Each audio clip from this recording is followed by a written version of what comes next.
everyone, Amber here again, a naturalist for Lake Metroparks, and we are out here at Gully Brook today looking for some salamanders. Now you'll see two things right behind me here at Gully Brook Park. One, this nice little body of water here, known as a vernal pool or even a small wetland, and then also I-90 is right here at the border of this park. So you might be hearing some of that noise here in the background. But what's interesting is that even though the border of the park and this vernal pool are right here by I-90, this is still a very important area for salamanders. So we have two kinds of salamanders here in Ohio. We have mole salamanders and lungless salamanders. Our mole salamanders are a very conspicuous species. They have well-developed lungs and they spend most of their lives burrowed underneath the forest floor. Then typically on the first warm, wet spring night, they'll come out of their burrows in large masses and they'll migrate to these vernal pools or wet areas to breed. They'll spend about 24 to 72 hours in those pools. They'll do a little dance with their counterparts, lay some eggs, and then they'll go right back into the forest floor. So you don't really see them a whole lot.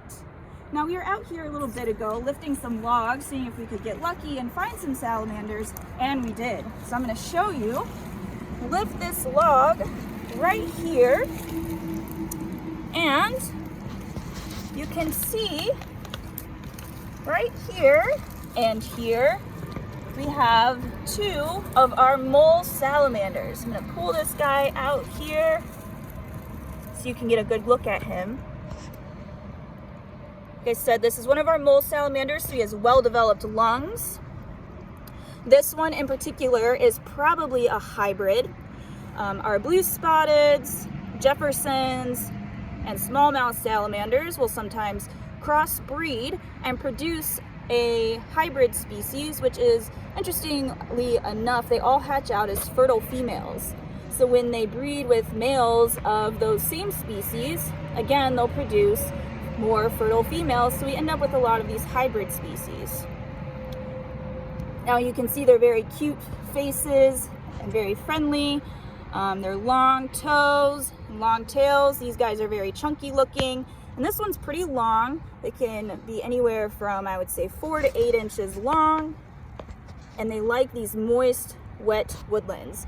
Now, if you ever find a salamander, we want to make sure that we're not going to hold them for too long, because as you can see, they have smooth skin that needs to stay moist. So I'm going to put them right back down here in the moist leaf litter and mud. We want to cover them back up very carefully so he's nice and safe. Now, as I mentioned, there's another kind of salamander that we have here that are called lungless salamanders, which means they don't have lungs.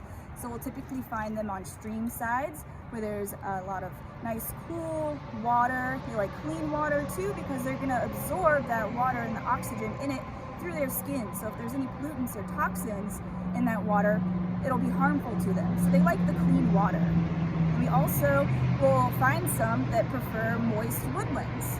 And they're usually found under leaf litter or logs.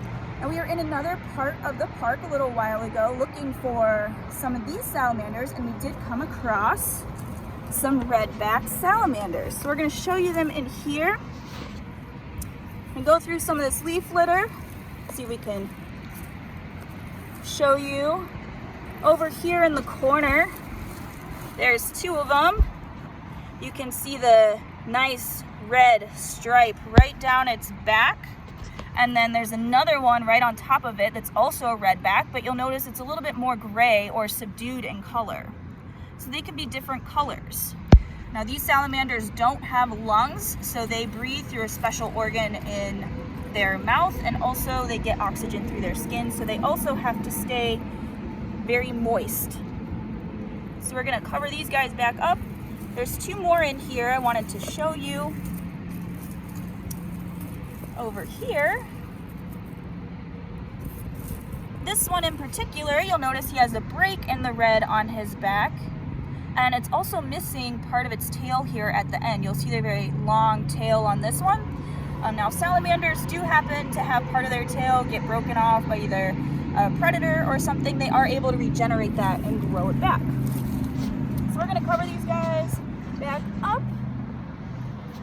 And I just wanted to say, if you are out looking for salamanders, they are one of the most commonly found or common species here in the eastern part of the United States. We have a lot of salamanders in this area, more than anywhere else in the world, but they're so conspicuous and small that we don't really see them a whole lot.